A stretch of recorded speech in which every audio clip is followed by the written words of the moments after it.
Archery is a very old sport, having had many bouts of popularity and usefulness. Currently, archery is experiencing a bit of a revival. Archery as a competitive sport has sporadically appeared in the Olympics during the last 100 years. During archery's first appearance in 1900, there were only men competing, but in the years directly following, there were men and women participating, but always more men than women. Then from 1920, we saw a 52-year lapse of archery in the Olympics. In 1972, men and women were back to compete once again. But there were a few differences.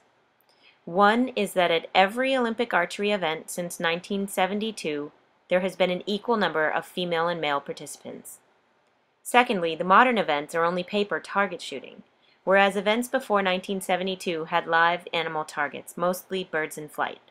It deserves mention that women and men have never competed against one another in this sport.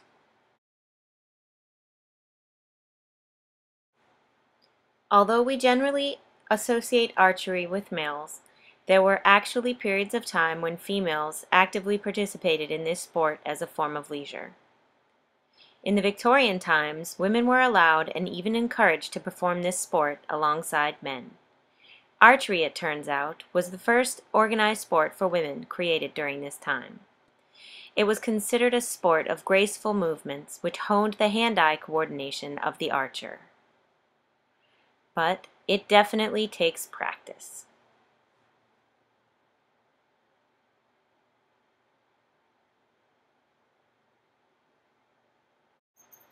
Even though there were at least a dozen people shooting at the archery range every time I went, I only saw 3 women during the whole 5 weeks.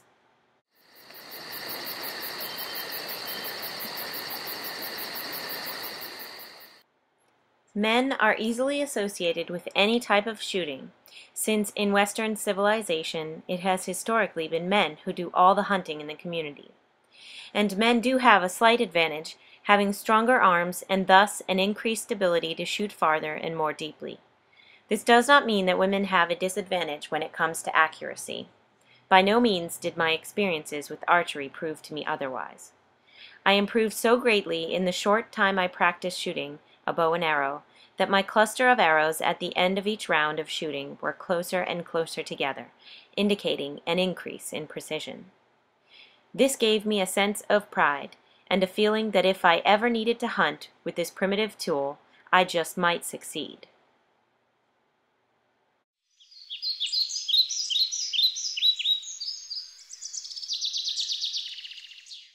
As I got more and more involved in this project, I did wonder why I had never done archery, since I love the outdoors and doing things which require fine motor skills.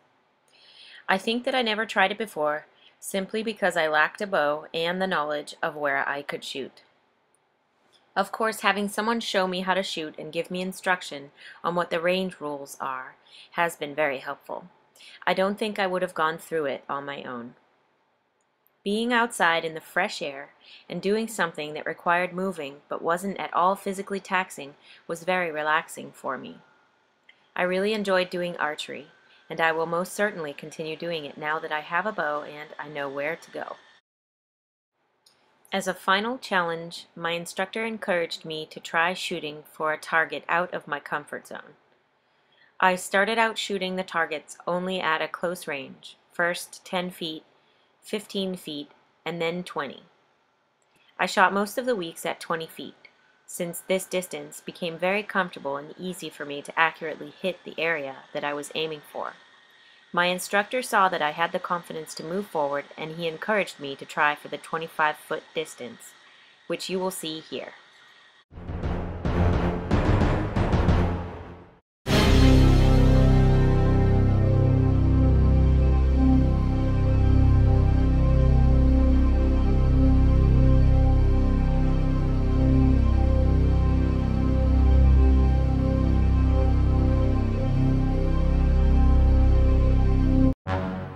Well, I guess 2 out of 5 isn't that bad.